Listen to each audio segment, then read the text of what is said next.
Hello বন্ধুরা, good afternoon. আজকে good আফটারনুনটা দেখো একটু অন্যরকম। রোজ দিন বাড়িতে গুড আফটারনুন করি, রাতে এই যে আরে রান্নাবান্না এই সমস্ত করি, কাজকর্ম করি। তো অন্য দিনের থেকে আজকের দিনটা একটু অন্যরকম। আজকে এসছি একটা জায়গায়, সেটা হচ্ছে ঠাকুরনগর এসছি। আর একজনের বাড়ি এসছিলাম, কিন্তু বা এসে কী হবে, আশাটা ঠিক সফল হলো না, তাকে পেলাম না। তো এখানে একটা ভাবলাম চলো এখানে একটা তোমাদের একটা আপডেট দিই। সকাল থেকে তার কিছুই সেরকম এগেজ ছিলাম না। তো তারপরে দেখো এই জায়গাটা একটুখানি দেখাচ্ছি তোমাদের। আরেকটু এগিয়ে হয়তো গ্রাম আছে দুটো দিকে, কিন্তু এটা স্টেশন থেকে বেশি দূর না। এই দেখো বটের ছায়ায় বসে লোকে সব তাস খেলছে, খেলছে, এখানে সব কাজ করছে মিস্ত্রিরা।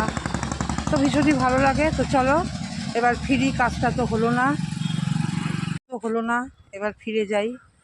ভেবেছিলাম যে প্রবলেমটা সলভ হবে, কিন্তু সেটা তো হলো না। এখন কি করব, এত রোদে গরমের মধ্যে আসলাম, আর ট্রেনে এত ভিড়, মানে একদম চিড়ে চাপটা হয়ে যাওয়ার মতন অবস্থা ট্রেনে। তো সেই ভিড় উপেক্ষা করেই তো আসলাম। ব্যাড লাক, হলো না।